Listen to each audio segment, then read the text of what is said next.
right, welcome back. Thanks for subscribing to the My History Verified channel. And if you haven't already subscribed, thank you for returning, for leaving feedback in the comments section. And please do remember to like, set your notifications, and subscribe.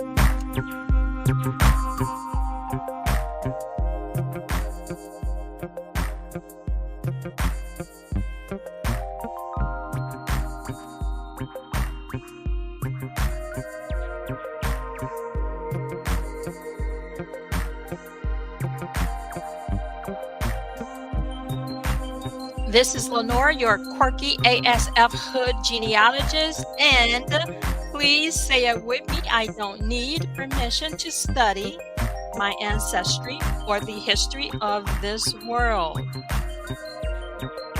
Now, we have completed reading Book 2, chapters 1 through 5, and today we are now on Book 2, chapter 6. Thank you for being with me on this awesome learning curve journey. And please do know that this read will not only lead us to names, people, and places, but it will also support us in the comprehension of the terminology and task your genealogy and ancestry research often runs into. Now, while you're doing so, we must also recognize the laws, events, and occurrences of race and ethnicity that also always seem to coincide with each other. And we know that both race and ethnicity led to outcomes of devastating constraints, and that they also, in one way or another, shape the lives of our ancestors with just a stroke of a pen. We will continue our journey of the reading of this book, where the author discusses the differences between the Mexican Aborigines and the North and Southeast Coast Aborigines, pointing out the religious worship practices and rituals of the Mexican Aborigines' religious worship. Their worship of their sun god and the demon of blood, which was the sacrifice of their own children. All of this is from the book titled The History of Ancient America Anterior to the Time of Columbus, proving the identity of the Aborigines with the Tyrians and Israelites by George Jones, written between the dates of 1810 and 1879. Please take the time to review my past video called The Reclassification of the North and Southeast Coast Amerindian. Is taped as a live stream located in my live stream playlist. Why do I want you to start there? Because it is the beginning read for the books and the chapters already read for this series. I hope that you follow along with me using this credible source, and you can locate it at the Library of Congress. Right? I'm going to go ahead and move forward with the reading of chapter 6.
Book 2, Chapter 6.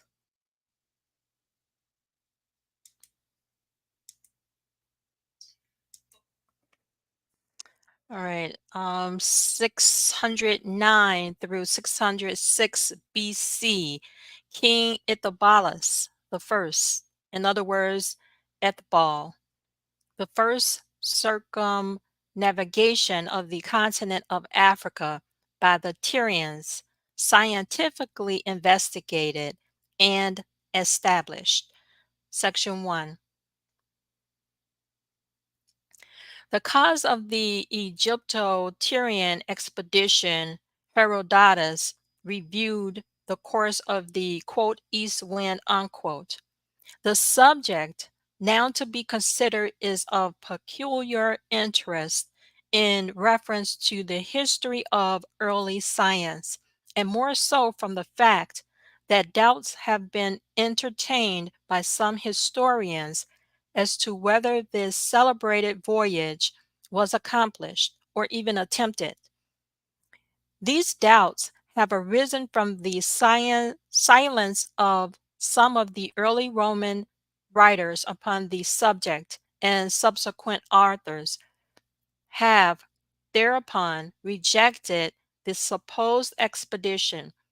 It will be our object in this chapter to firmly establish that the voyage did take place and to set the question at rest. This will be done not only on the authority of the Greek historian Herodotus, but upon the higher authority of Scripture, from the words of the prophets Jeremiah and Ezekiel, which will now be brought forward as we humbly submit for the first time to bear upon the question. The establishing of this proposition in the affirmative and beyond further dispute has a material effort towards supporting the theory of this entire work so far as relates to the aborigines of Mexican America being of Tyrian descent. Therefore, the interesting subject calls for minute investigation in order to sustain the proposition. It must also be of interest to the general reader merely as an elucidation of early science, and especially the analysis of the celebrated east wind, so often mentioned in the Bible. The suggestion by some writers that the circumnavigation of Africa took place in the time of Hiram and Solomon, 1000 BC, cannot be supported by any proofs or even probabilities, but on the contrary, is refuted from two causes, viz., first, from the motive why the Egyptian pharaoh Necho undertook, or rather resolved upon the expedition, which establishes it to have been the first voyage, and secondly, the natural incident or fact observed during the voyage of this hereafter, and which appeared so surprisingly not only to the Tyrians and Egyptians, but even to Herodotus himself, proves that the expedition did not take place before the time of Ithobalus, for the same incident would have been noticed whenever the first voyage was made, as it will be whenever the last voyage shall be accomplished around the continent of Africa. This expedition was at the expense of the Egyptian king Pharaoh Necho, who slew in battle Josiah, king of Judah, as recorded in Scripture, 2 Kings 20 and 3. The monarch of the Nile ascended the throne 616 BC. The ships of the expedition were built by the Tyrians, piloted, manned, and equipped by them, and consequently, the voyage belongs to their history conjointly with that of Egypt. Let us review the circumstance which led to the expedition and the means of defraying the expense. The latter will be found to emanate from the coffers of Judea and not from those of Egypt. Pharaoh Necho possessed a mind of no ordinary character, not only in regard to government, but for scientific pursuits. 6 years after his ascension to the throne, he declared war against the king of Babylon and marched an army towards the Euphrates. It was at this time that Josiah, quote, the pious, unquote, king of Judah, followed the monarch of Egypt for the purpose of making warfare upon him and his army, and thus prevent his approach upon the Babylonians. Pharaoh used every entreaty to Josiah to entice him to return to his own nation, as he had no wish to make battle with Judea,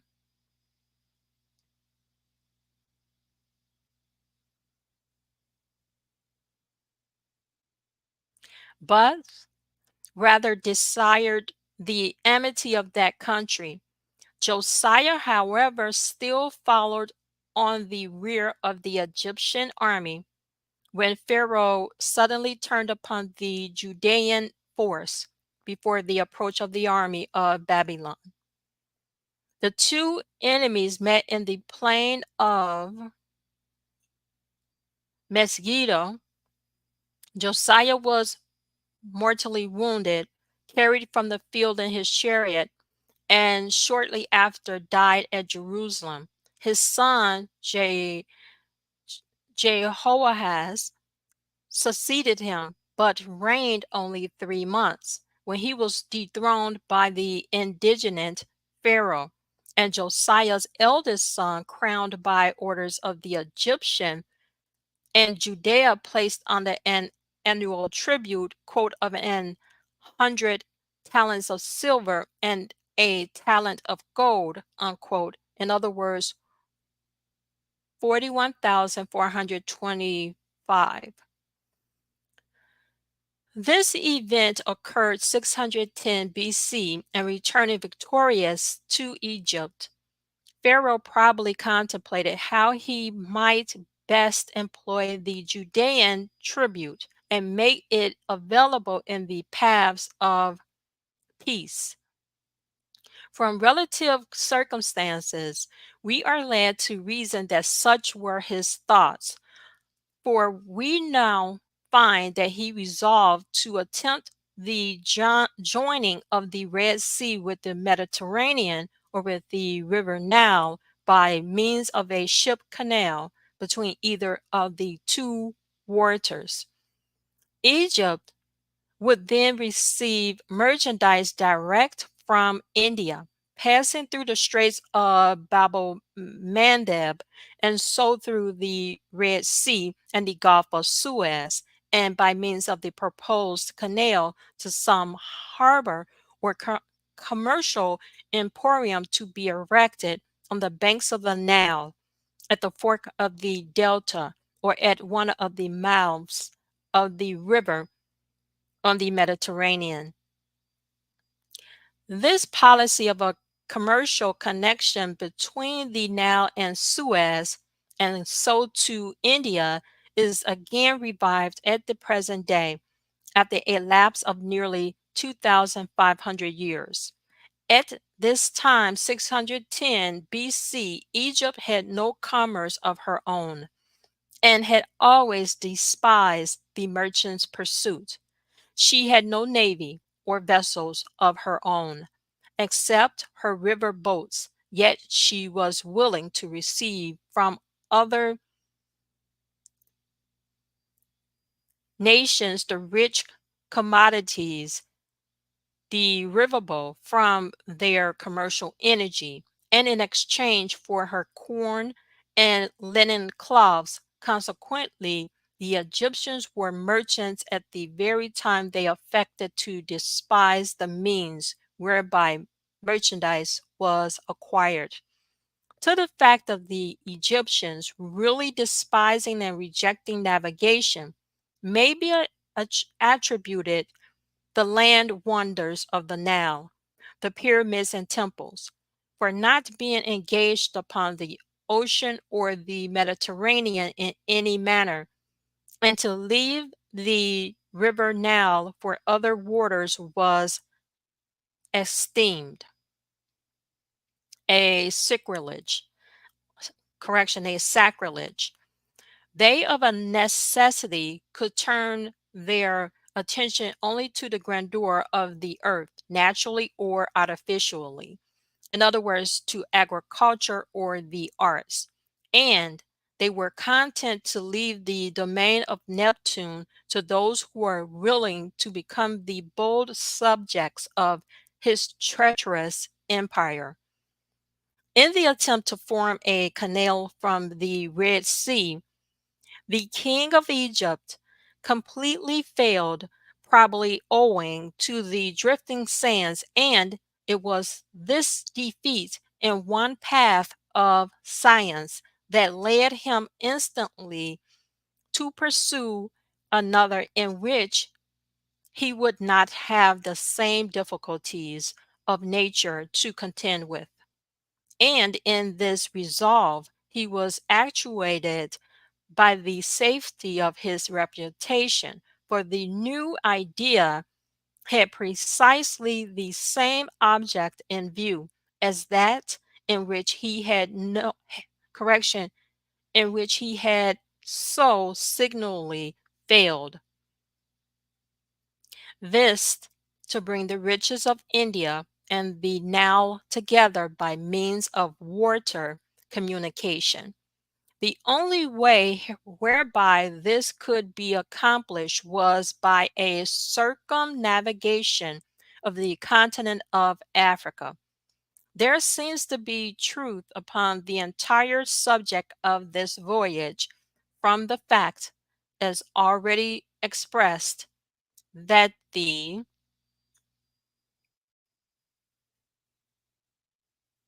second scientific attempt had for its object the same as the first. This is a proof that the voyage was not attempted or accomplished in the time of Solomon and Hiram, for it for if it had been, it would no longer have been a question, but a repetition of a quote foregone conclusion unquote. The primitive undertaking of Pharaoh did not require pilots or mariners. The expedition now to be attempted not only demanded both, but also galleys and quote unquote all the appliances and means of navigation. These, the Egyptians, like the Israelites, did not possess, nor had they any practical knowledge of the science. There was but one nation in the world to which Pharaoh could apply for carrying into effect this bold and original undertaking. That nation was Tyrus, and with the monarch of that country, the sovereign of Egypt was on terms of amity. Herodotus states that the voyage did take place, that the Phoenicians, in other words, Tyrians, were the mariners, and of course the pilots, that they were 3 years, 609 to 606 BC, in accomplishing this then extraordinary expedition. The glory of this victory over the elements was claimed, and justly, by the Tyrians, for without them it could not have been even attempted. And upon this occasion, it was natural that both the king of Tyrus and his subjects would hail the opportunity for such an expedition with every feeling of national enthusiasm, enthusiasm, and to that may be attributed its consequent success. Excuse me. The proofs of the successful termination of the voyage will now be established. The negatives will be first reviewed. These rest entirely upon the silence of several authors upon the subject during the time of early Caesars. And because they were silent, subsequent writers have taken upon themselves the responsibility of contradicting it entirely. But that very silence of the Roman writers, who desired only to advance themselves, should be received as a direct acquiescence, since they did not contradict it. And they would have done so if the negative truth had been on their side, for they must have read or heard the original statement of the occurrence as made by the Greek historian, written in his description of his visit to Egypt nearly 5 centuries before. By being the first historian of the Egyptian nation, Herodotus or his work could not have been unknown to the Romans. Upon the absolute refutation of a negative and proving the reverse, an affirmative as a necessity is directly established. Here then follows one upon the ground, follows one upon that ground of reasoning. This, some writers have affirmed that the fleet could not have been built and manned by the naval architects and pilots of Tyrus, because their city was on the coast of the Mediterranean and consequently could not reach the Red Sea, except all the galleys were transported over land. In other words, across the Isthmus of Suez to the place of departure. And this, say they, would be impossible. Such annotations upon the solemnity of history only shew those authors' ignorance of the first book of record and religion, for the Bible. It is distinctly written both in the first book of Kings 9:26 and 27 and Second Chronicles 13:17 and 18 that Hiram the Great built a navy for the king of Israel at Ezion Geber near Elath and Edom, quote, on the shore of the Red Sea, unquote. Here, then, is the fact of a fleet having been built by the Tyrians for a foreign king on the shores of the Red Sea and for a voyage to India. Now, this navy was built for Solomon 385 years before the time of Pharaoh Necho, the period now under contemplation. Why should not the Tyrians build another navy upon the borders of the Red Sea at a later period? For another nation, and especially when for an expedition calling forth every energy of the renowned navigators. We apprehend that this affirmative, founded upon a refuted negative, will not now be further questioned even by the most skeptical reader. And besides, it is more than probable that the Tyrians from the time of Solomon to Pharaoh had a fleet or vessels on the Red Sea, and consequently could quickly prepare for an expedition. The affirmatives will now be established. We shall then endeavor to describe the voyage, the discoveries, and safe return, and then prove that the entire document has the seal of Holy Writ, stamped by the hands of two contemporaneous prophets of Jerusalem, Jeremiah and Ezekiel. Herodotus says that the voyage was successfully accomplished, that the fleet, pilots, and mariners were Tyrian. Let us review the knowledge of this Grecian writer upon the subject. The expedition is recorded to have taken place 607 through 604 BC. This is evidently an error and should be 609 to 606, for Pharaoh instantly followed his first attempt by the second, and the first was in 1610 BC.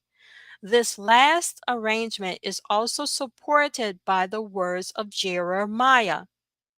The Greek historian visited Egypt and wrote his history about 484 BC, deriving his knowledge from personal observation and from the priest of Memphis. The date, therefore, of his writing is only 122 years after the occurrence of the voyage, and consequently not at so late a period that the antecedent truth should have been lost. Again, he was writing on the Egyptians to be read. Correction, he was writing of the Egyptians to be read to, and by the Athenians, who were always proud of every glory claimed by the inhabitants of the Nile, because much of Grecian science and knowledge had been derived from Egypt. Consequently, Herodotus would have given all the fame to the Egyptians concerning the enterprise. If he could have done so with honesty, therefore, from the above reasoning, the truth of his record is manifest. For to another nation, to the Tyrians, is he compelled to give the honor of accomplishing the greatest naval expedition mentioned in classic history. We will now produce a proof, the most remarkable to be true, of the accuracy of Herodotus as a writer, and which will establish his authority to be believed concerning the subject now under consideration. In his second book of history, the Euterpe, he gives the reigns of the Egyptian kings down to the conquest by Cambyses, the Persians. In the course of his writing, we find a minute description of the three classes or manners of embalming the Egyptian mummies. In the highest class of embalming, he states, quote, "In the first place, with a crooked piece of iron, they pull out the brain by the way of the nostrils," unquote. Book 2, sections 86 through 89. So extraordinary, a statement might well originally have brought suspicion upon his entire history. But after a period of nearly 2,500 years, his statement is proved to be absolutely correct. For many mummies of Egypt examined by Mr. Pettigrew and others, have been found to have no fracture or incision in the in the skull. Yet upon and after dissection of the skull by the same eminent surgeon, it has been found that the brain had been extracted, thus proving to demonstration that it could only have been removed in the manner described by Herodotus.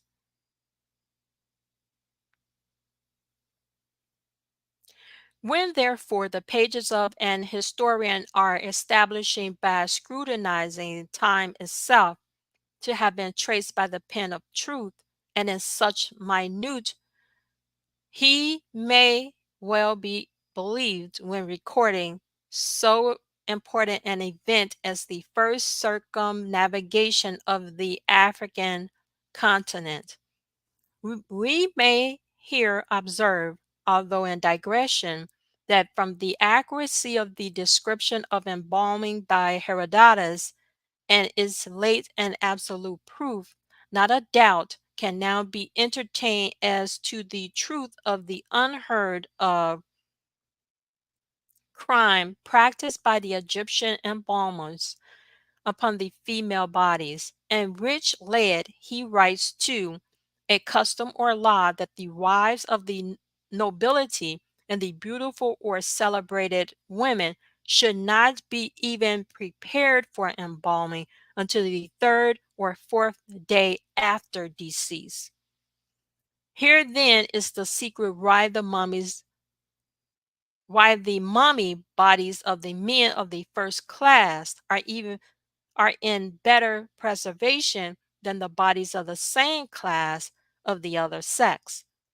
The men, instantly upon their death, were prepared and forthwith embalmed, thus checking even the first symptom of flesh decay.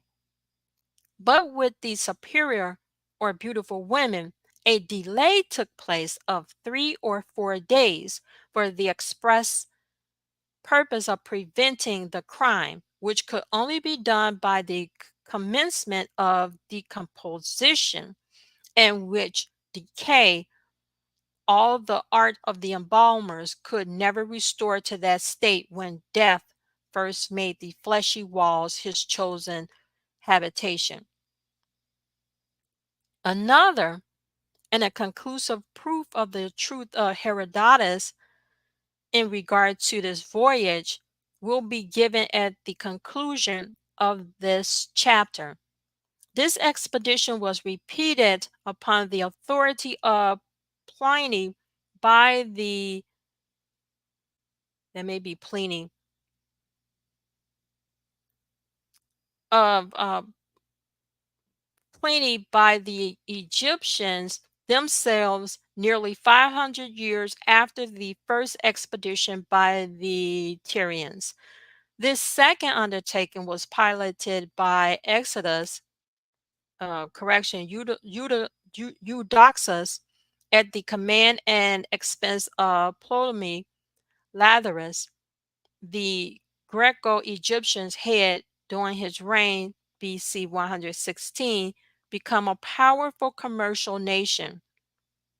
Alexandria, having been founded 215 years before by the warrior whose name was given to the emporium.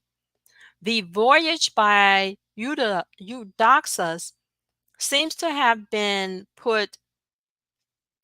seems to have been but the imitation of a previous one, with this exception, viz., that the pride of the Egyptians was called into action to equal the former glory achieved by the Tyrians, and consequently, in this voyage, they had their own pilots, vessels, and mariners. Even the cognomen of this Plo-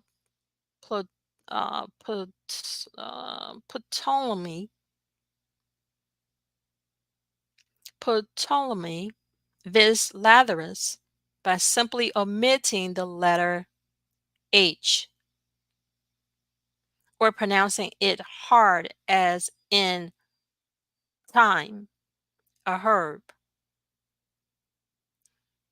And time isn't time, it's actually thyme. Will seem to have some hidden meaning in reference to that pride. The nomen Ptolemy was a general name possessed by a long line of kings from the death of Alexander, as Pharaoh had been ages before the Macedonian, but the cognomen or surname was placed or used for some great event connected with the history of the possessor. The Romans practiced this custom, as instance in the case of Scipio, surnamed Africanus, one of their emperors, received the cognomen of Germanicus, and at an earlier period, Caius Marcius received the surname of Coriolanus. All these were given for the victories in the countries of which their names of honorable distinction were the derivatives. In reference, therefore, to the surname Lathyrus, by the omission or hard sound of H, or by its silence as to the letter P in the original name, it would read Ptolemy Lathyrus, and which might be easily rendered in direct allusion to the second great voyage having equaled the first, Ptolemy the Tyrian. Enough has been adduced in support of the expedition, as mentioned by Herodotus, to authorize a continuation of the subject. In order to give a perfect illustration of the following remarks, and to the extracts from Scripture, a full elucidation of the celebrated quote, east wind, unquote, will be required not only for the general reader, but for the advancement of this work. To facilitate the explanations, the reader should have before him a map of the Atlantic Ocean or a terrestrial globe, and observe where the equator or the equinoctial line crosses the waters from the continent of Africa to that of America. I do that every time I look at a map. I hate to interrupt this, but I am going to. When I started in what is stated to be Egypt in Africa, and if you go east of there across to America, it's going to be some correlations with what is actually being determined now for the some of the meccas in America. All right, I will continue. It will be found to cross the shore of Nazareth Bay, Gulf of Guinea, on Africa, and Jones Land at the mouth of the river Amazon on America. This line, of course, passes around the entire globe. The reader will then trace 30 degrees of latitude from that line, both towards the North and the South Pole. Towards the North Pole, the line of 30 degrees crossing the Atlantic touches at the point of the Kingdom of Morocco on Africa. That's powerful for me because I'm always at that location for some reason. In closing, within that line, the Fortunate Isles, in other words, the Canaries, on America, it touches at St. Augustine, in closing within the same line, all of Florida. The two sentences in italics will be referred to in the subsequent pages. Towards the South Pole, the line of 30 degrees touches at the minor Nam Namkaos River on Africa and at Day on the American continent. Now, between these 60 degrees, the equator forming the center, there is a perpetual east wind blowing from Africa across the Atlantic to America, and so around the earth from east to west on our diurnal and west to east on our nocturnal hemisphere. This current of air has been called in modern times the trade wind, a name evidently derived from the facility given by it to commercial intercourse from Europe, Africa, and India, with Central South America and the West India Islands. It is, however, in the Bible always mentioned as the east wind and as a proof of the truth of scriptural record, apart from its religion. Wherever a city or place is stated to have been affected by this east wind, it will be found to be within the 60 degrees as detailed above on Asia or Africa. Thus, science will support scriptural record, although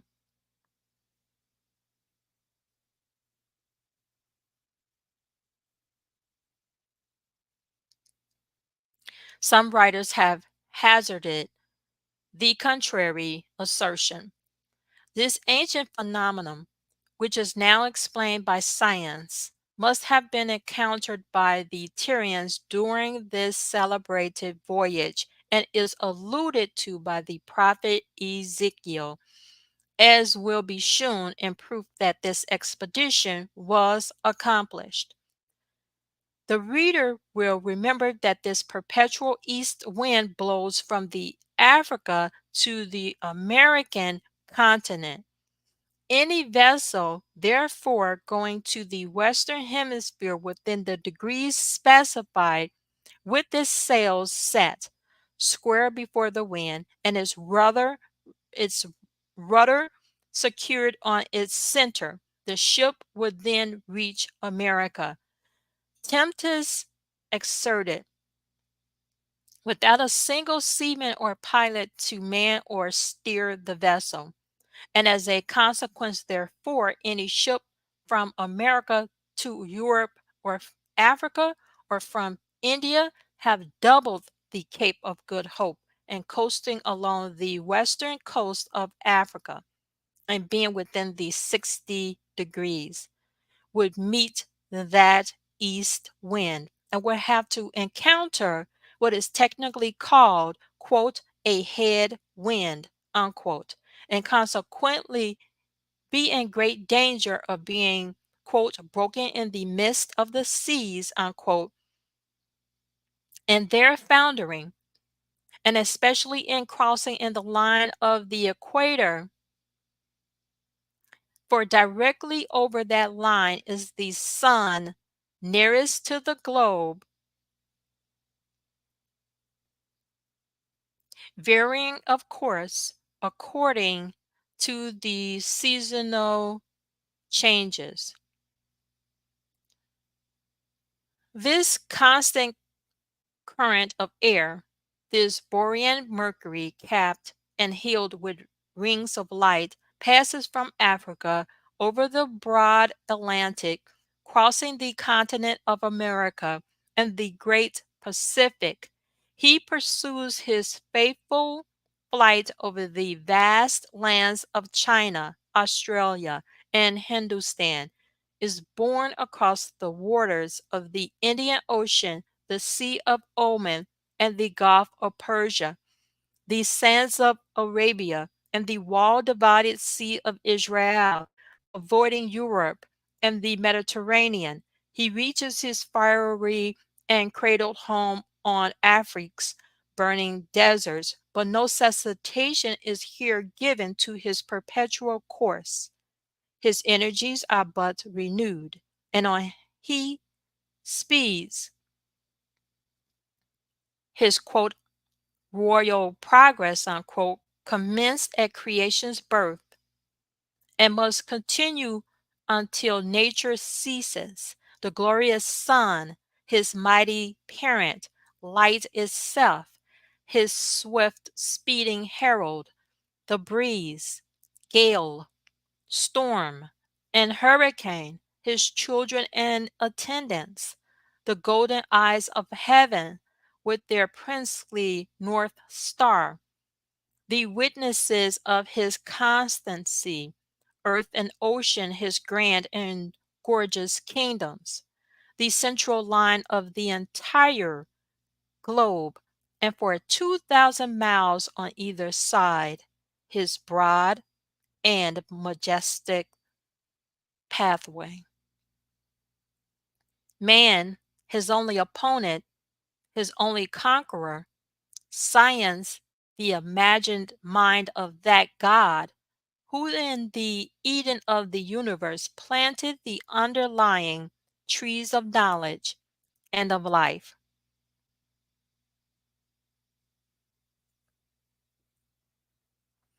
Section 2.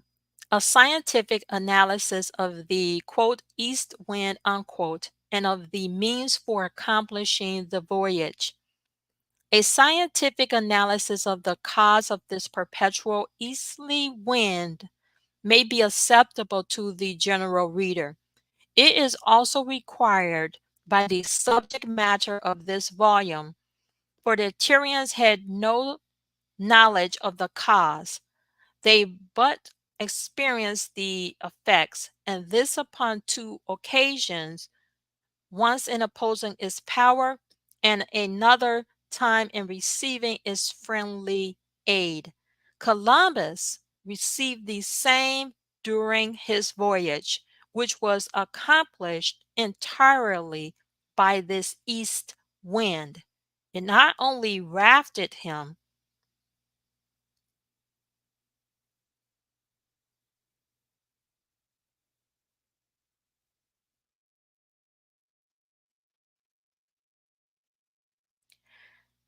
with continuous speed and safety, but it also subdued the fierce elements of human conflict as threatened by the mutiny of his crew. Upon this success, he and his companions regarded the perpetual wind blowing towards the western continent as a providential interposition in their behalf.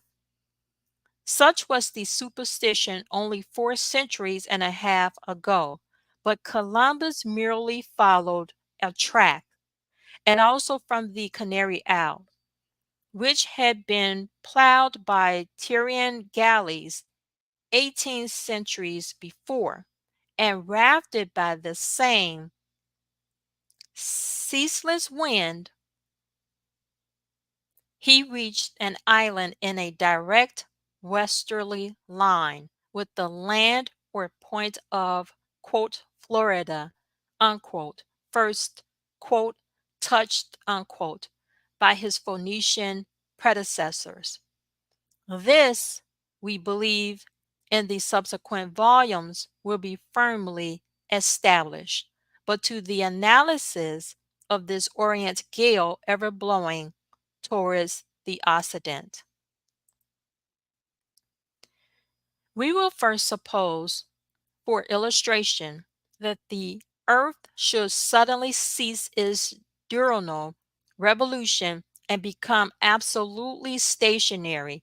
In that case, all the concurrents, correction, in that case, all the currents of air winds would rush from every part of the globe towards that point over which the sun, at the moment of the earth's fixedness, should be vertical, and the sun producing a partial vacuum by its heat would cause the various currents of wind to leave the globe and rise in the form of a cone towards the immediate source of heat, and so rush with more or less fury according to the degrees of the vacuum produced.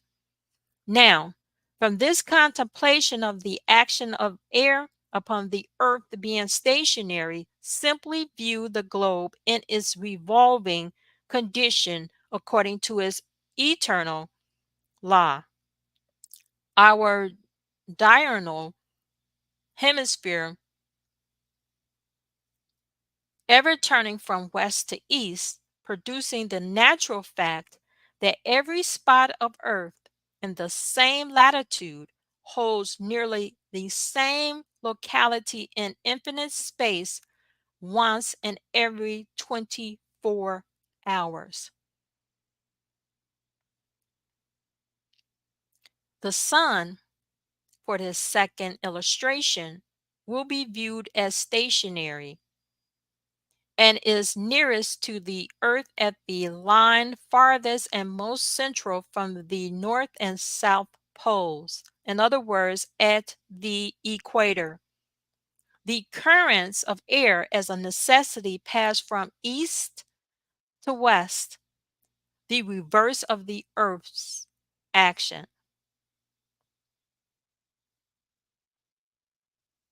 Following the principles of rushing towards the partial vacuum created by the sun's intensity.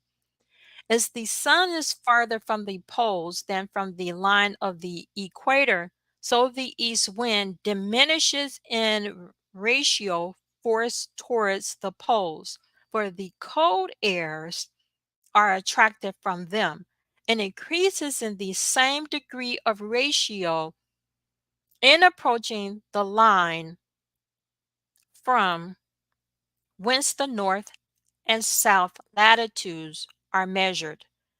The distance, as already stated, is 30 degrees on either side of the equator, thus forming by the laws of nature a perpetual east wind encircling one hemisphere and the west wind the other, and spreading to the width of 3,600 miles around the entire globe.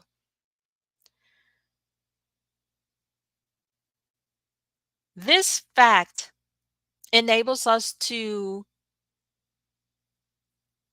elucidate a portion of scripture having reference to the celebrated passage of the Red Sea by the Israelites, which will be investigated in the next volume. The principle of nature established in its law of attracting air even when towards a partial vacuum, be it created by natural or artificial means of heat, for the quality of the result is the same, has been shown to prove that the earth revolving one way, west to east, and the current of air rushing another, having the sun as its source of attraction, must of a necessity produce the constant east wind. This secret of nature instantly unfolds while the great ocean on the western coast of America is truly named Pacific when compared to the tempest of the Atlantic, as thus the hot sands of Africa for man adjunct power to the sun in creating an increased yet partial vacuum. The winds, therefore, are attracted with double quantity on Africa. Thence the simoons, but being compelled by nature's law to follow as it were. to the sun. The quantity consequently drawn from Africa to its immediate neighbor, the Atlantic, is in the ratio of acquisition at the original source, Africa.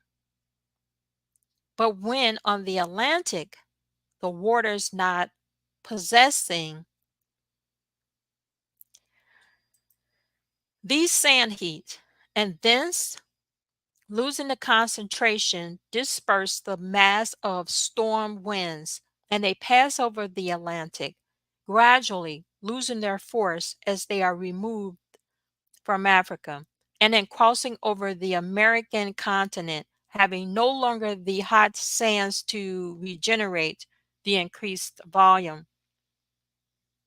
The east wind reaches the great ocean truly in a Pacific state, and so continues around the globe until it continues with the influence of the furnace sands, when it again commences its impetuous course, and thence on to the Atlantic. The name Pacific Ocean, the name Pacific, the name Pacific Ocean was given from an absolute truth, an effect, not from an analysis of the cause. We humbly submit that the latter is now produced. Upon the same principle, the burning sands of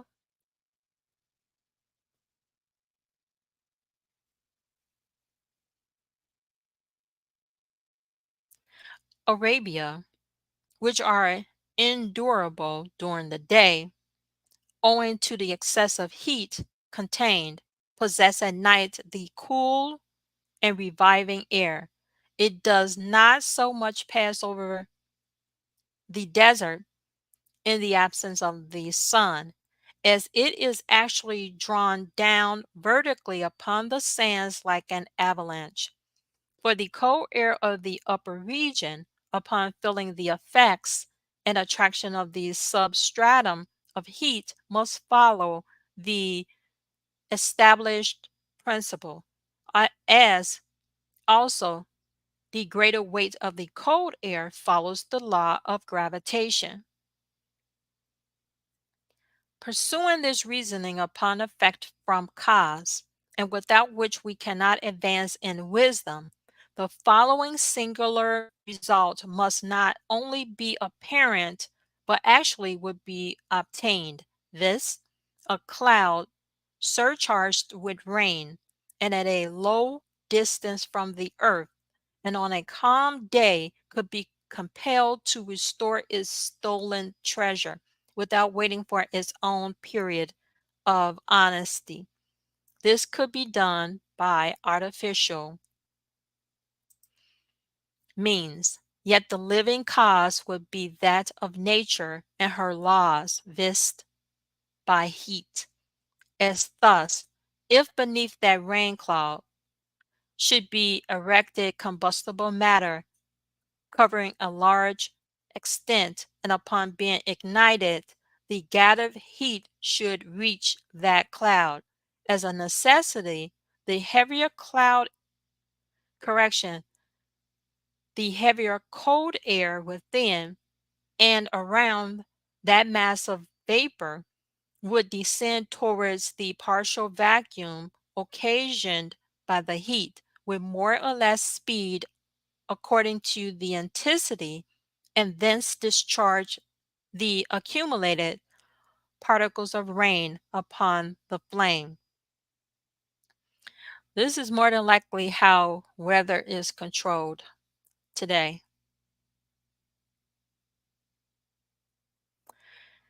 I'll continue. And following out the above train of reasoning, another secret is unveiled. This, during the dreadful conflagrations of cities and capitals, of forests or prairies, it is almost invariably recorded that the light wind increased to a breeze, from that to a gale or hurricane, and perhaps from a friendly quarter, or that the rain descended in torrents and so providently extinguished the fiery fury of the flaming element. In both these cases, they were indeed provincial, for they were based upon the undeviating laws of cause and effect of God and nature. By thus tracing the second principle, for it has its own results, to the first, how much is religious veneration increased when reflecting upon the great cause of the entire universe. The effects then appear but as the sparkling atoms of his ever brilliant glory, and the myriad of worlds, the mere witnesses of his infinite power. We have digressed. We were never yet upon a happy path or pursuit that we did not wish to follow it out. For true happiness is found only in the walks of wisdom. It may perhaps be proper to state that the Orient Gale is mentioned in various parts of Scripture, and especially by the following inspired writers, viz. Moses, Exodus 10:13, 14:21; David, Psalms 28, 20, 50, and 8. I think the L is 50, and 7.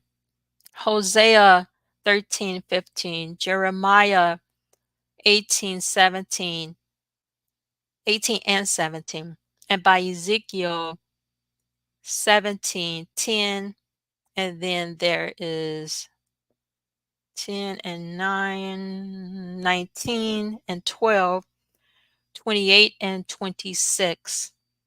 The great miracles of the plague of lotus, correction, the great miracles of the plague of locusts and the passage of the Red Sea were both carried into effect by the instrumentality of this celebrated wind.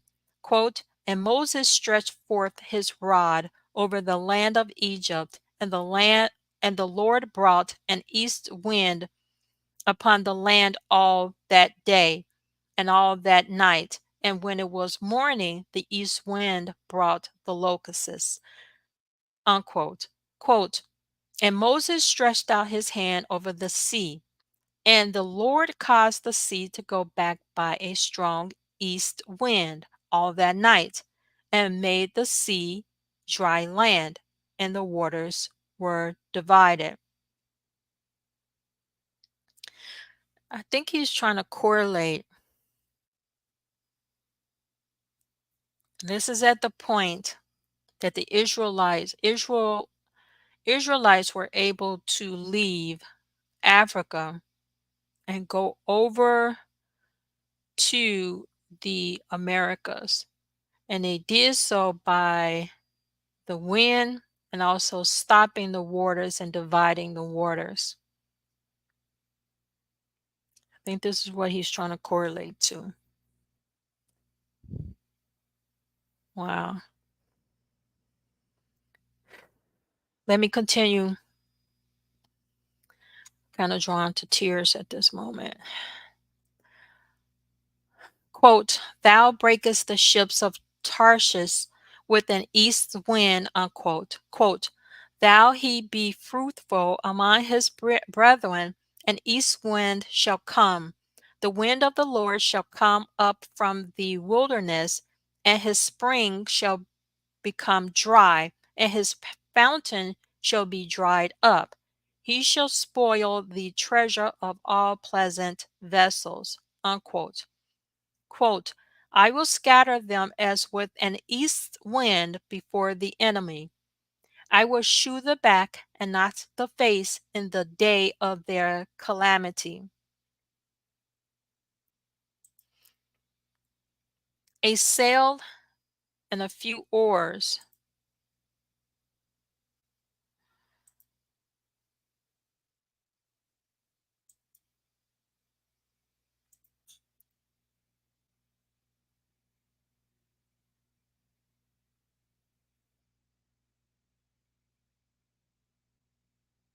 Double checking. Quote, Yea, behold, being planted shall it prosper. Shall it not utterly wither when the east wind toucheth it?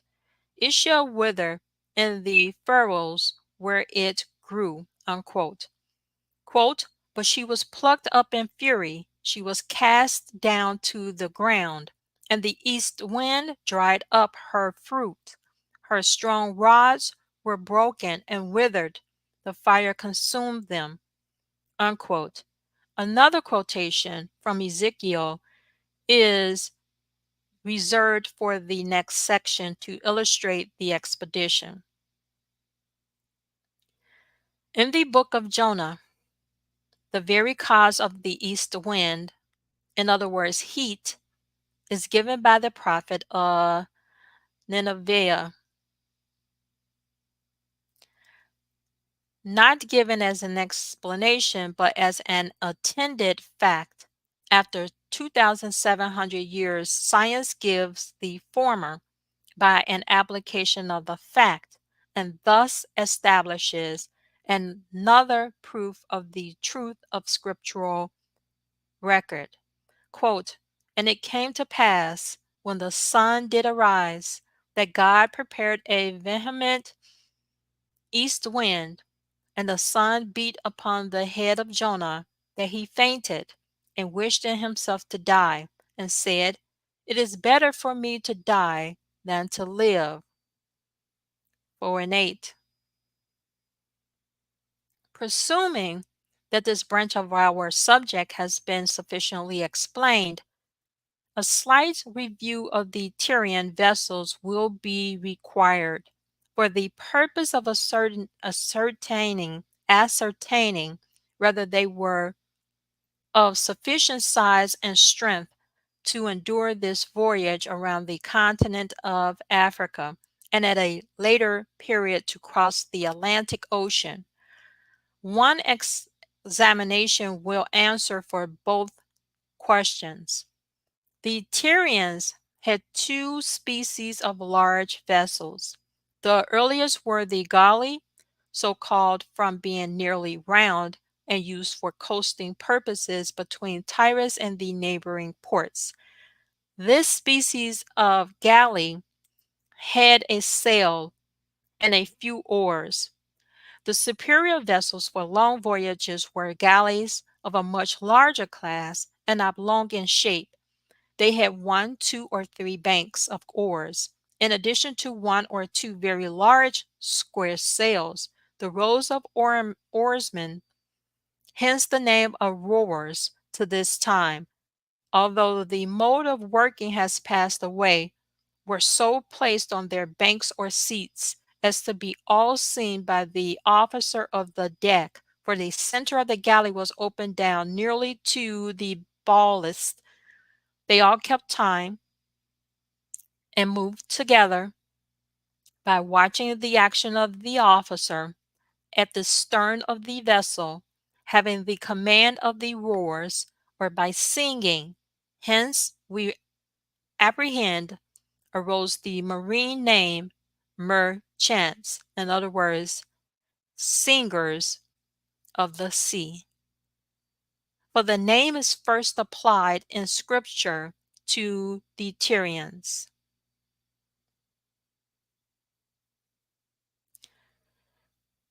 It has already been shewn that a Tyrian navy was built for King Solomon nearly 400 years before this period, and that it returned from India in safety. Of the size of those vessels there is no record, but from the character of the voyage conclusions may be formed, as also of those employed in the expedition now under consideration. From the following data, a satisfactory deduction will be obtained. This, the galleon which St. Paul embarked at his reshipment, and that, too, belonging to the Tyrian side of the Mediterranean, contained 276 human beings. Consequently, it was from 400 to 500 tons burden.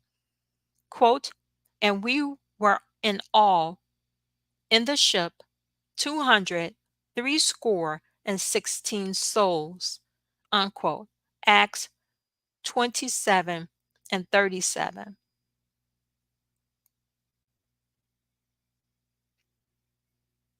The Tyrian galleys, as we have shown, had not only large sails but many oars, so that calm weather was no hindrance to their progress. The quote, 100 oars unquote, took the place of steam as now employed upon the ocean to be used in all weathers and consequently independent of the sail. The latter being used as the wind would permit, the sail was generally employed only before the wind or slightly on the quarter. Otherwise, the pressure of the wind upon the sail would heave one side of the vessel down and consequently drown the oars, while the opposite rowers would be useless from their oars being out of water. The great force with which the ancient rowers could propel their galleys may be gathered from the naval engagement of Salamis, the quote now unquote of the Greeks, where their prow beaks were driven into the sides of the Persian vessels and thus grappled. They boarded the invaders and fought hand to hand, while many of the Persian galleys were run down and instantly sunk by the force and impetuosity of the rowers would be it remembered were like the Tyrians, not quote slaves at the oar unquote, but the freemen of their respective nations. The vessels were also capacitated to carry sufficient provisions for long voyages. And in this expedition, which was to circumnavigate the continent of Africa, the Tyrians would consequently keep in sight of land, for by coasting only could their peculiar object be accomplished, and therefore the food to be obtained by fishing, their favorite pursuit, near the shores would alone have been ample. Fresh water also from the coasting character of the voyage would be always within their reach. Thus, it has been shown that the pilots and mariners were competent. The galleys capa-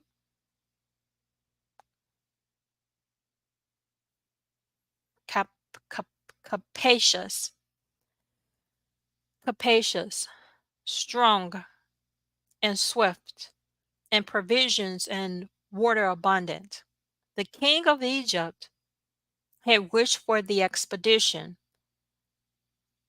Ethbal of Tyrus had furnished the material both monarchs threw into the scale of inclination, the weight of their wealth and power, and in the indomitable pride of the Tyrians was the security that it would be accomplished.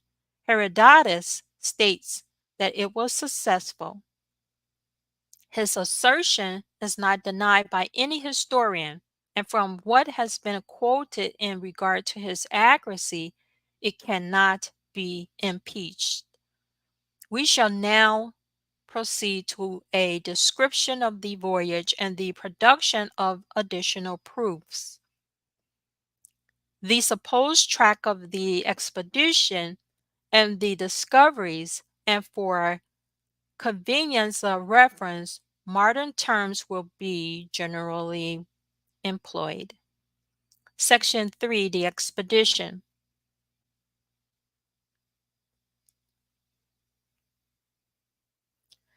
As in the delineation of this celebrated voyage, the east wind will be alluded to. The reader will bear in mind its locality upon the diurnal hemisphere, viz., extending to 30 degrees north and south of the equator. Now, in consulting the map, it will be found that 30 degrees north passes directly through Suez at the extreme northeast point of the Red Sea. From this place, then Suez, it is probable that the Tyrians hoisted sail and plied their oars. They therefore commenced the voyage under the minor influence of this easterly wind. 609 BC. They began their voyage, therefore, by leaving Suez. I'm going to repeat that date again. The Israelites left in 609 BC by allowing the wind to coast them along. The weather coasted them along. That is how the Israelites got to North and South. What is it? North, South, and Central America. 609 BC, they began their voyage, therefore, by leaving Suez and sailing along the shores of the Red Sea and through the Straits of Bab el Mandeb. They doubled Cape Guadatoy, passing between that point and the island of Socotra. This isle, subsequently hollowed by the foot of St. Thomas, was probably seen by the Tyrians ages before, during the various voyages of their ancestors to India and Ceylon. The present adventurers, however, had now entered a new track, and hugging the eastern shore of Africa, coasted past the land of Adel and Ajan, and so to the equator of the Indian Ocean. Having crossed the equinoctial line, they reached the first river of importance, the Zebi, and near to Melinda, they must have observed the quote incident unquote of nature and have had every feeling of awe and superstition aroused at the sight. Herodotus was so much surprised when he first heard of it that it caused the only doubt in his mind concerning the voyage. But it was seen by the Tyrians and is visible at this day and has been from creation's dawn and will be forever.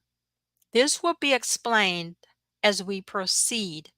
Following the coast of Zanzibar, they passed through the channel of Mozambique, the now inner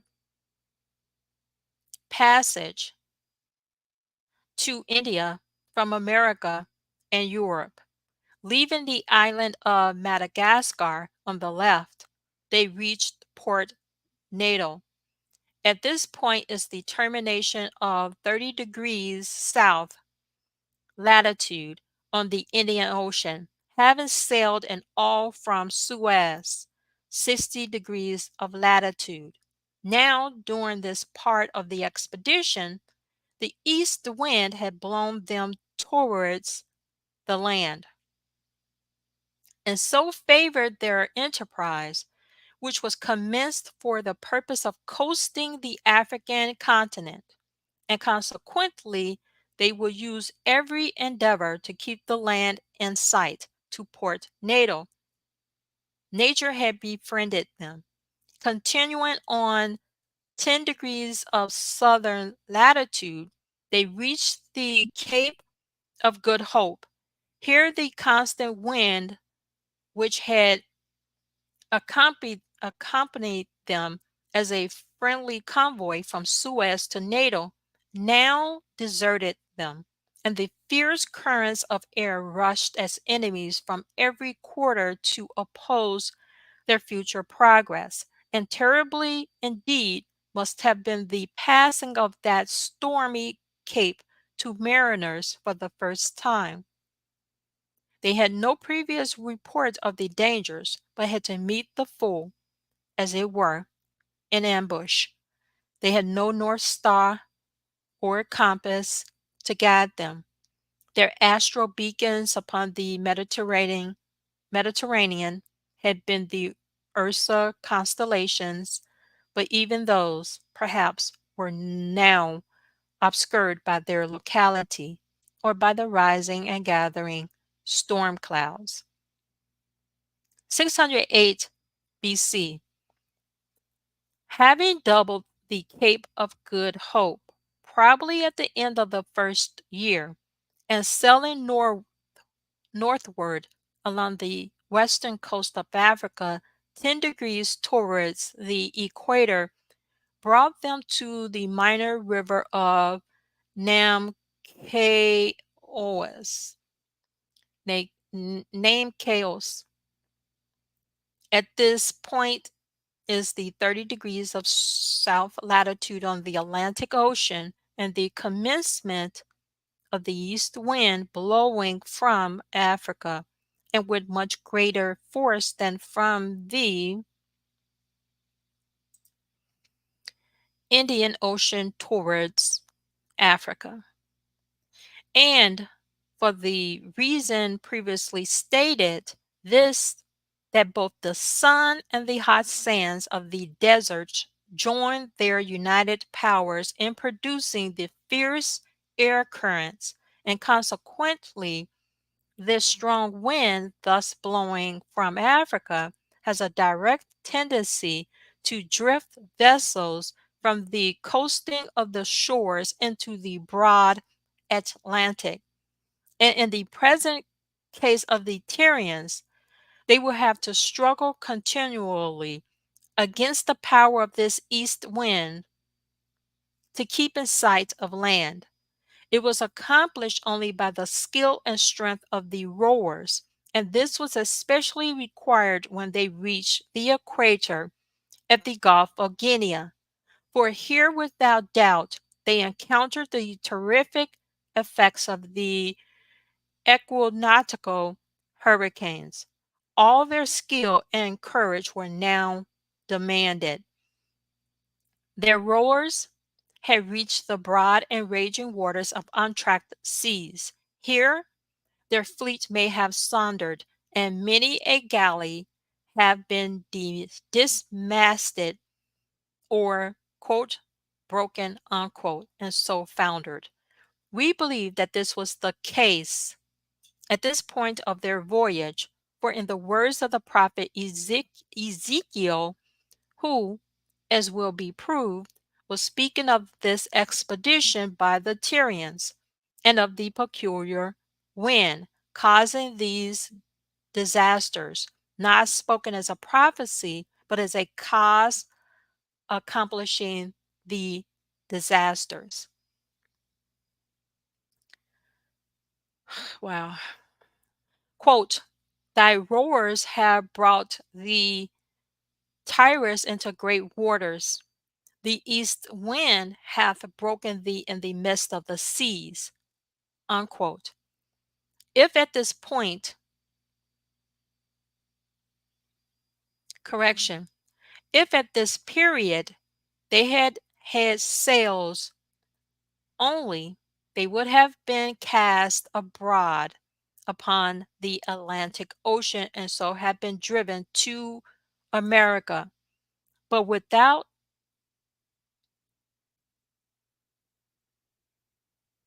not avail ourselves of a possibility when we are possessed of a probability and truth as to the cause and means of their reaching the Western Hemisphere, which the subsequent pages will, we believe, prove, and establish.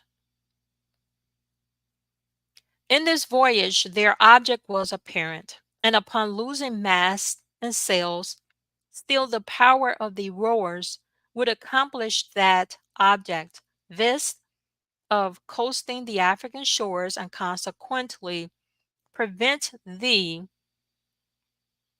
drifting of galleys to America.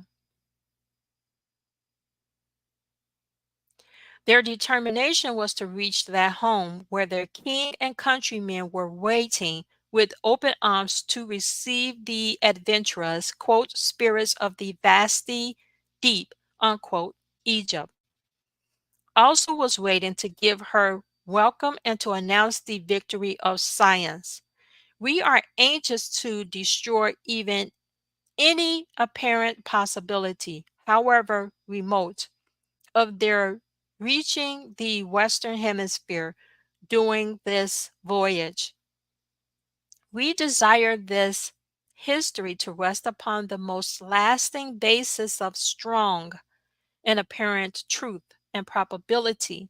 But even if a galley had drifted across the Atlantic, an absolute cause exists against even the possibility of their populating America at this time.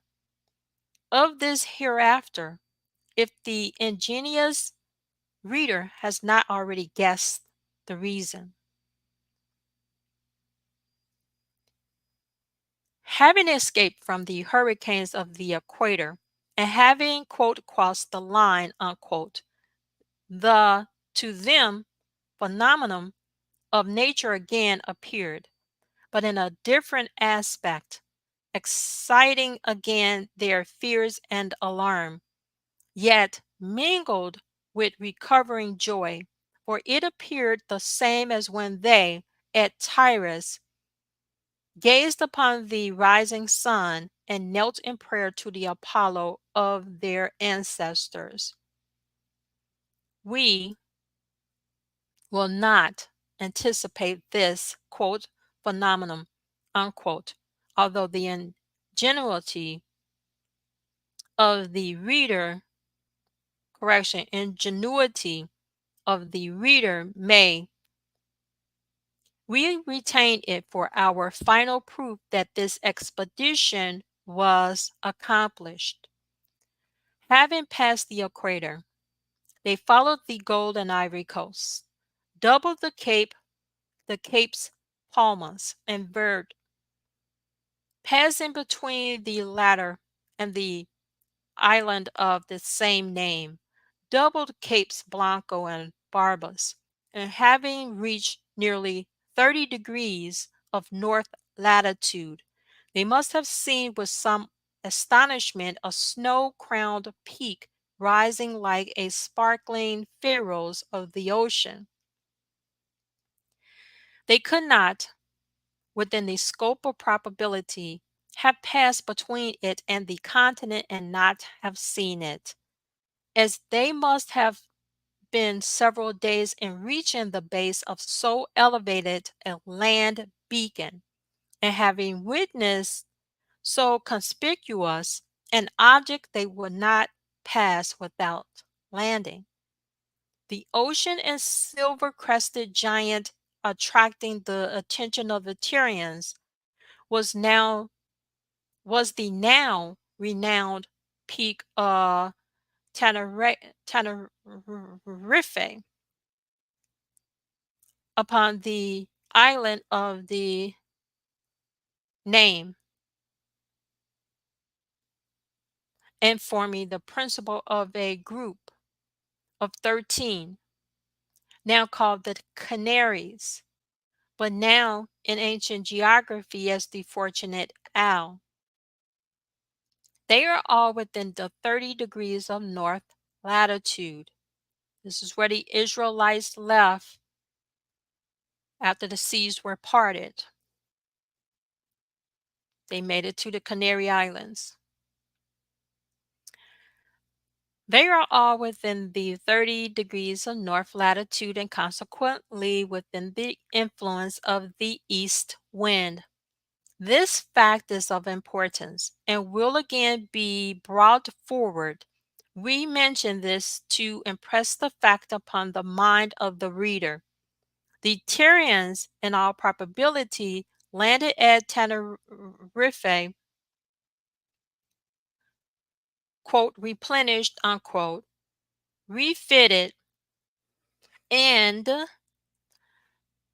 repaired all damages for a continuation of the voyage.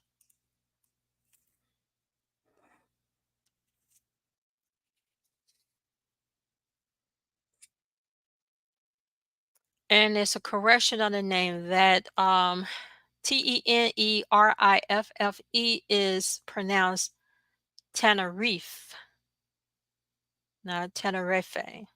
It's Tenerife.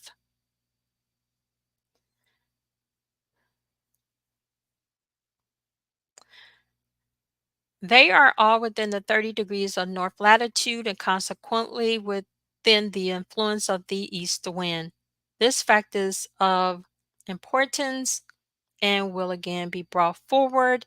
We mention this to impress the fact upon the mind of the reader.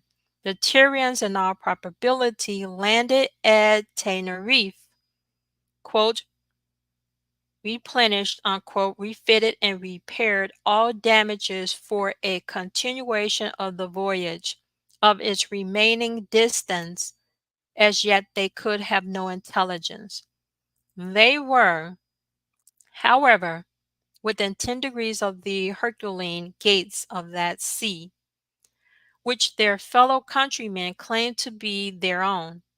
As the entire expedition occupied 3 years in its accomplishment, they probably landed at the Isle of Tenerife in about 2.5 years from the time of their leaving Suez, 606 and a half BC.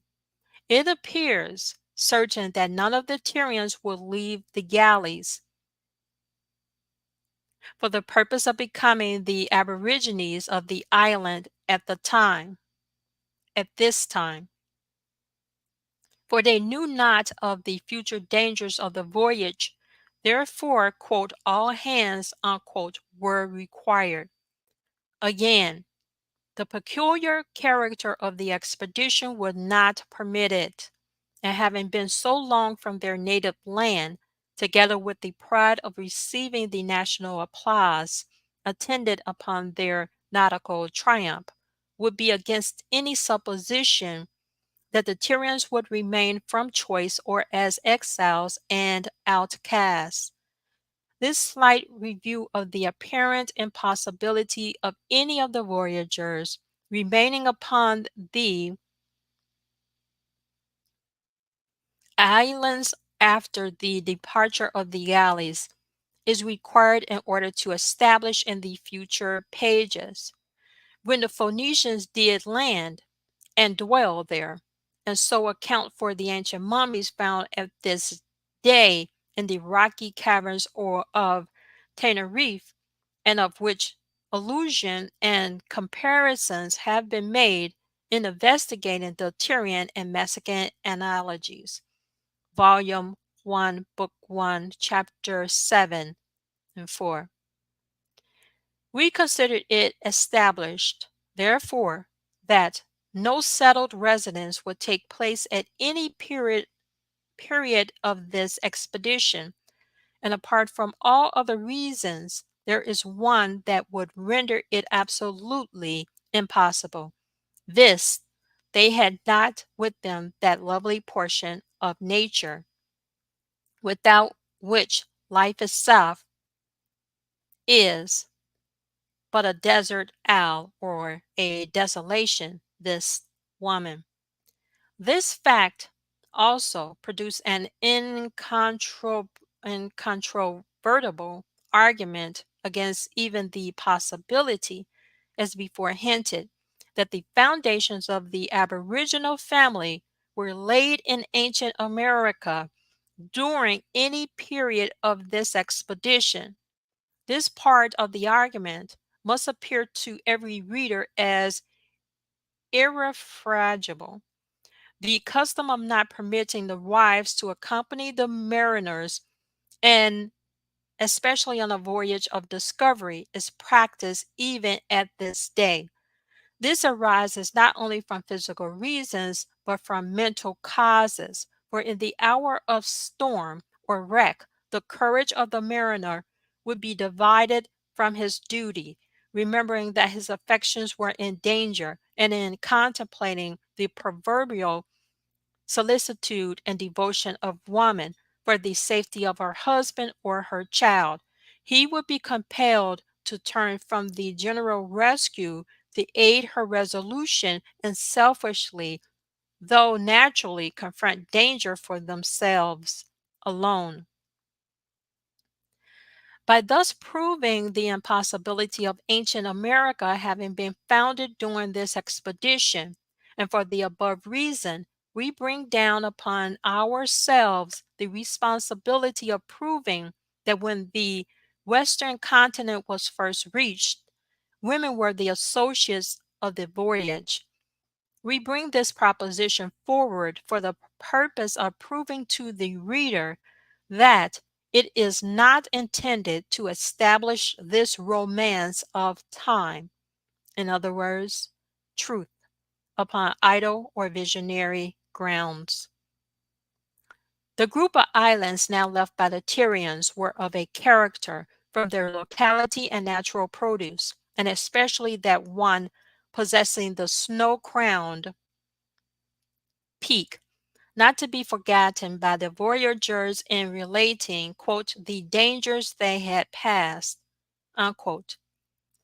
They now coasted along the shores of Morocco and Fez, and entering the Straits of Gibraltar, passing the Pillars of Hercules, and floated on the waters of their native sea, thus proving for the first time that the boundary columns of Alcides had been erected in vain, or Alcids, and also that human ingenuity and perseverance will conquer and bear down all the barriers erected by superstition as the landmarks of human intellect, of human intellect. In their triumphant passage along the shores of the Mediterranean, Carthage would not be passed unvisited by the descendants of the same race, who had followed the fortunes of a Tyrian princess when driven from her own land by treachery and cruelty, leaving the Republic of Carthage, in which commercial storehouse they must have seen the germs of a future rival. With what pride and joy must they have reached the delta of the Nile! And beyond those feelings, when Tyrus was seen from the round top of a galley mast, or when their native shore they reached the united voice of a gladdened nation. 3 years of danger and unyielding courage upon an extended field of science preserved the fame of Egypt's king and gave new brilliant glory to the Tyrians and their sovereign. Pharaoh Necho had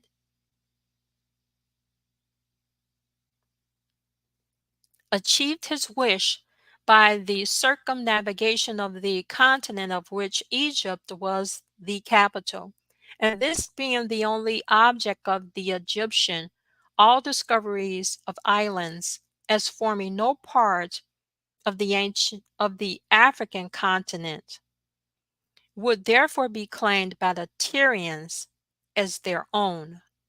The Fortunate Owl, in other words, Canaries, for instance, and consequently Ithobalus and his successors would be the rightful, quote, kings of those islands, unquote, discovered during this voyage and situated, quote, beyond the seas, unquote, and to be reached by passing through the gates of Gades, in other words, Straits of Gibraltar. This is what I'm saying about all of those islands and who owns the islands. Brown people own those islands. The Israelites own those islands. Let me continue. Even if Pharaoh had claimed the owl, discovered it would have been useless, for he had no navy if opposed by Tyrus to support that claim. It is not probable that he would attempt it, but even the supposition is set at rest, for the king of Babylon conquered Pharaoh Necho in Egypt only 7 years after this voyage, for compelling him to raise the first siege of Jerusalem. That's questionable where Babylon is at then. Because if this is happening 7 years after that voyage and they make it to the Americas, they begin to build the mounds and the pyramids and the other architectural buildings that they're building, then Egypt and Babylon would be questionable in America. Guessing out loud. All right. Only 7 years after this voyage, for compelling him to raise the first siege of Jerusalem. Pharaoh was receiving his annual tribute from the Jews. Nebuchadnezzar, therefore, instantly left Judea and turned his warfare upon the Egyptians. 599 BC, captured all the treasure of the Nile, and returned triumphant to the Euphrates.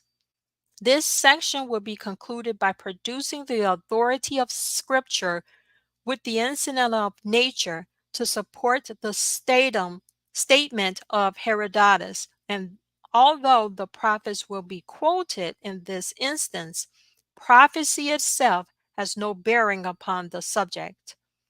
Their words upon this direct investigation only referred to that which had taken place, and consequently only of past record, and not for predictions of a future. This was the case with Jeremiah and Ezekiel, but not with Isaiah. And upon this fact do we rest the scriptural record of the successful accomplishment of this voyage. Our argument is as follows. This in a prophecy by Isaiah, already quoted in Book 2, Chapter 5. There is no allusion whatever to this expedition, and for the reason that Isaiah wrote of the doom of Tyrus 106 years before the period of this voyage. Consequently, the absence of all notice by the sacred reader, the subject not being prophetical, proves at least that the naval enterprise was undertaken after the time in which he prophesies the downfall of the Tyrian nation. Following out this train of reasoning, any prophet, therefore, who came after the expedition, and in speaking or writing of Tyrus, should allude to it as having taken place, for it would form another item in the gathered glory of Sidon's daughter, and would be included in that long list of pride about to be canceled by the Babylonian conquest. The reader will find that the latter prophets did allude to this voyage, and also to the cluster of Al, of which Tenerife, and also to the cluster of Al, of which Tenerife is the principal. The first of these is Jeremiah, who prophesies the destruction of several offending nations. In the first year of the reign of the king of Babylon, and the fourth of Jehoiakim, monarch of Judea. This was in the beginning of the year 606 BC. Now, supposing that the voyagers left Suez in the commencement of the year 609 BC and occupying 3 years in the enterprise, would bring the defined people to the end of 607 BC. Consequently, Jeremiah wrote his words only a few months after the triumphant issue and discovery of, quote, the owl beyond the sea, unquote, the account of which would speed through Judea and the surrounding nations as it had through Egypt and Tyrus. It is a remarkable circumstance that in tracking back the history of this voyage nearly 2,500 years, that it should be found to have been alluded to only a few months, perhaps weeks after its accomplishment. And in the sacred page of Scripture, and it is still more singular than writers upon this subject of record by Herodotus should have passed it unheeded, as also the allusion of Ezekiel.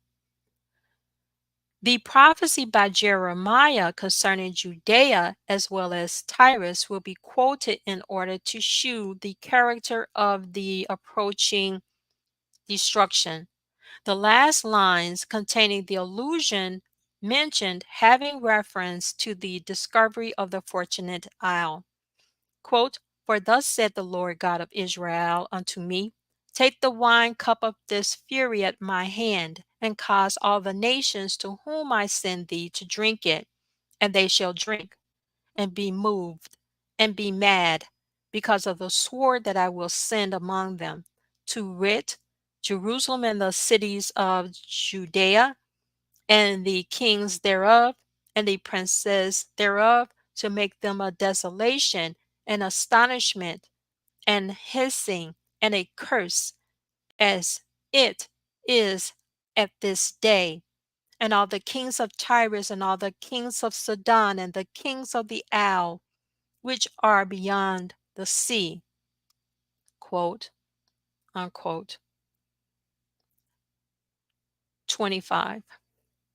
Now, quote, "the sea," unquote, mentioned means, as it does throughout the Bible, the Mediterranean, and especially when Tyrus is written of. Several proofs of this are found in the book of Ezekiel. It, quote, "it, Tyrus, shall be a place for the spreading of nets in the midst of the sea," unquote. Quote, "then all the princes of the sea shall come down from their thrones," unquote. Quote, "how art thou destroyed that was inhabited of seafaring men, the renowned city which was strong in the sea," unquote. Quote, "now shall the isle tremble in the day of thy fall, yea, the isles that are in not, quote unquote, beyond the sea shall be troubled at thy departure," unquote. When Pharaoh's fatal sea is spoken of, it is called by its name in full. In other words, the Red Sea, the Asphaltene Sea, covering the crime-smitten cities of Sodom and Gomorrah, is called the Dead Sea, and so of others, but, quote, "the sea," unquote, defines it to be the Mediterranean. The islands referred to by Jeremiah are stated to be, quote, "beyond the sea," unquote, in other words, Al, beyond the mouth of the Mediterranean, reached by passing through the Straits of Gibraltar, and the language therefore alludes distinctly to the fortunate isle discovered by the Tyrians during the voyage. Quote, "the kings of Tyrus," unquote, were also by right of discovery the actual, quote, "kings of the isles which are beyond the sea," unquote. That these are the islands referred to may be gathered from the fact that the last quotation from Ezekiel proves that the isles of the Mediterranean are spoken of as being, quote, in the sea, unquote, in direct contradistinction to those, quote, beyond the sea, unquote. The same defined locality is found in Isaiah. Now think about all those islands that are between the Gulf of Mexico and west of Africa.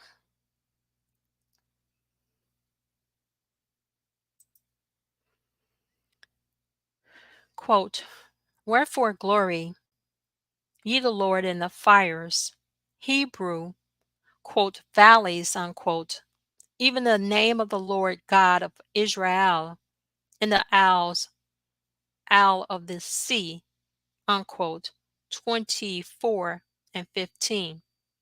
The prophet here refers to Cyprus, Crete, Sicily, Sardinia, for these are, quote, out of, quote, or, quote, in, quote, the Mediterranean, while the fortunate insulae are those denominated, quote, beyond, quote, the same sea.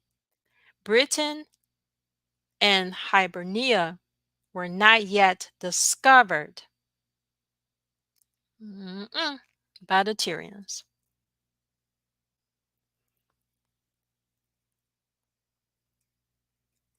I'm going to read that again for some of y'all that didn't even know it and didn't even hear it. And those that's in the back, those got their eyes, ears, and what is that? Eyes is closed.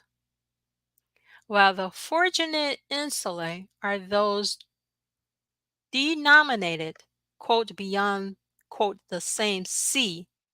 Britain and Hibernia were not yet discovered by the Tyrians, who are the Hebrew Israelites.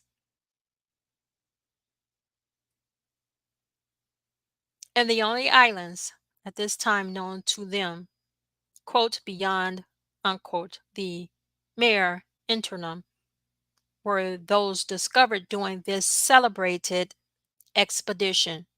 Truly so, for being alluded to by the sacred writers proves the importance attached to it in the days of prophecy. The islands discovered and claimed by the Tyrians were additional causes for their fatal pride, and are therefore the only part of the enlarging kingdom referred to by Jeremiah, from the apparent fact that the terrible prediction in alluding to a recent geographical discovery would attract the instant attention and arouse the fears of the Judeans as well as the Tyrians. Ezekiel uttered his celebrated prophecy concerning Tyrus 588 BC, consequently only 18 years after the voyage. He should, therefore, allude to it if our previous argument is founded upon just grounds in reference to Isaiah's not writing of it. Ezekiel, in issuing his malediction against Tyrus, its king, prince, and people, gathers in his catalogue of their united powers all that had made them great and unrivaled among the nations of the earth.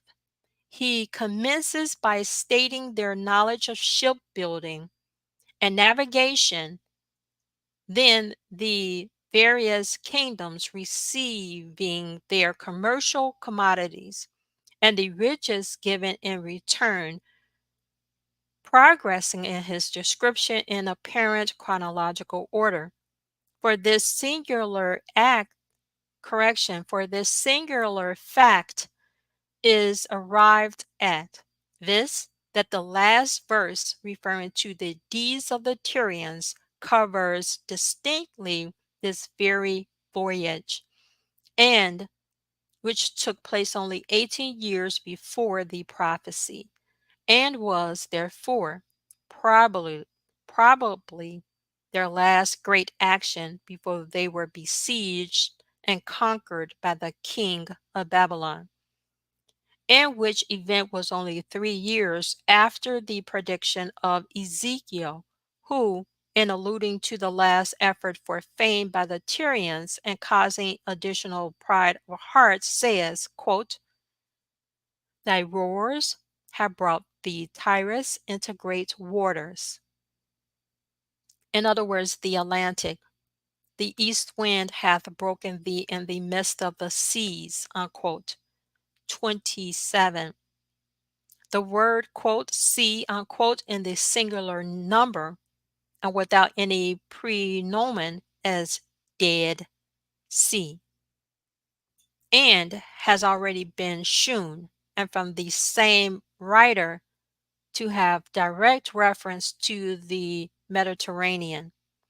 In the above quotation, he evidently means larger and collective bodies of, quote, "great waters," in other words, plural. Again, in the same chapter, he writes, quote, "And thou wast replenished at the insula, and made very glorious in the midst of the seas." Unquote. He even seems to define the boundary of Tyrus in the Atlantic, for islands are distinctly alluded to. Quote, "Thy borders are in the midst of the seas." Unquote. And as a distinct contrast of locality, he says of the capital of the Mediterranean, quote, "What city is like Tyrus, like the destroyed in the midst of the sea?" Unquote. The capital at this time was partly on the island, but principally on the mainland. It is submitted that both Jeremiah and Ezekiel alluded to this voyage and its discoveries. We have preserved the positive, a conclusive proof of the accomplishment of the expedition until this time, that it must remove all doubts upon this subject. It also brings direct evidence against the supposition that in reaching Ophir, the locality of which is not yet defined, the Tyrian ships of Solomon could have passed through the Cape of Good Hope. For if they had, leagues before they reached there, they would have observed the same, to them strange, quote, "incident," unquote, of nature, and consequently have recorded it. Herodotus, in writing of this voyage, in which he firmly believed, had his doubts upon one point only, viz., the strange reports of the pilots and mariners upon their return to Tyrus, which were, that during the voyage their shadows, as they looked at the sun's rising, fell upon, or from their right hand, they, the shadows, having consequently changed from the left hand, as they remembered them to fall at Phoenicia and the Mediterranean, and a greater wonder still, that their shadows changed back again as they continued their voyage from right to left.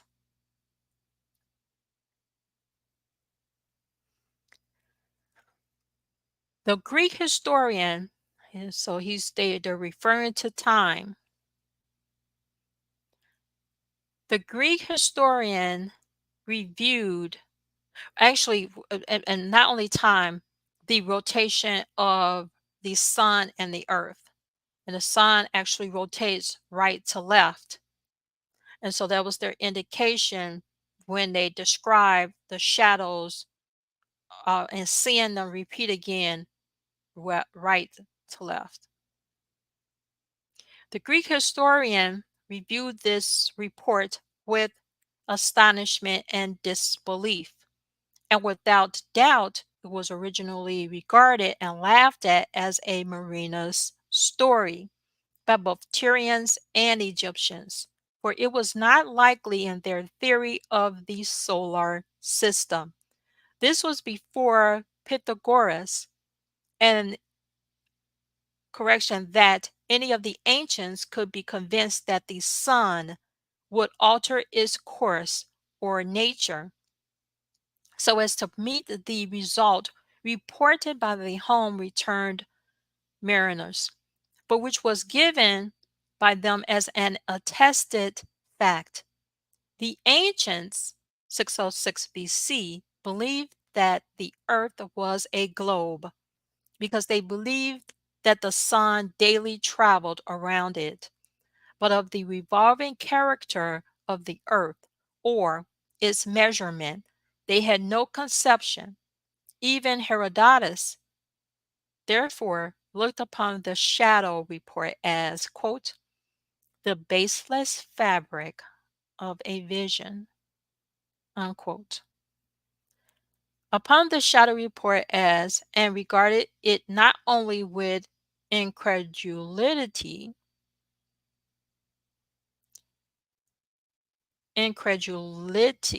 but as an entire fiction of the Tyrian voyagers.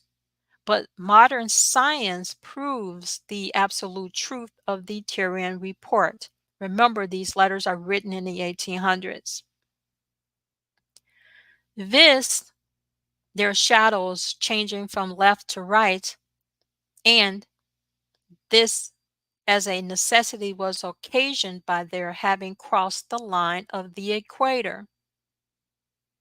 If the story of the pilots and mariners had not been given to their countrymen upon their return, it would at this day be a strong presumptive proof that the expedition was not accomplished. But having rendered the quote incident unquote of nature upon their arrival, it is a conclusive and undeniable proof that the voyage was successfully completed. And during the time mentioned by Herodotus, having sailed from the Red Sea and across the line of the equator and looking east, their shadows must have changed from left to right and be perceptible at or near Melinda, and having doubled the Cape of Good Hope and passed the equator of the Atlantic, their shadows would again change from right to left near the Gulf of Guinea and appear the same as when sailing upon the Mediterranean. These statements of Herodotus concerning the quote shifting of the shadows unquote and the manner of quote extracting the brain unquote previous to embalming, and with the foregone proofs of their accuracy both from science and ocular demonstration are without their parallels for supporting the authenticity of an ancient historian, and truly may be called the father of history. For nations were his children, and justly he wrote of them. Time has become his executor and renders him ample justice in return for his valuable legacy to posterity. We have been anxious to establish the accomplishment of this celebrated voyage. The first mentioned having reference to the circumnavigation of a continent, but more especially have we been solicitous to prove that the Fortunate Isles were known to the Tyrians during this expedition, for those islands form an important feature in the great event to follow. In the endeavor to confirm these propositions, We have pursued a path of research and reasoning we believe untrodden or attempted by any writer upon this subject. The Greek historian is supported by his own accuracy of character and delineation, and he is directly confirmed by Holy Writ. Jeremiah wrote of it only a few months after the expedition. Ezekiel, 18 years subsequently, and Herodotus, 122 years after the enterprise. The latter the later Angelus Romans only are silent. They do not deny it, which they would naturally have done, if they would not also have been liable to have been contradicted. We now submit the subject to the reader's opinion upon the review of the evidence, facts, and reasoning upon the entire proposition, and shall proceed with the history of Tyrus and the migration, in the belief that the decision is in the affirmative, and that consequently the fortunate owl, in other words, the Canaries, are admitted to have been discovered and claimed by the Tyrians during this first voyage around the continent of Africa, and between the years 609 through 606 before the Christian era, and that from the natural reasons stated, this, the absence of woman, the foundation of ancient America, could not have taken place at that time. We have now concluded reading chapter 6. Please do join me for the reading of chapter 7.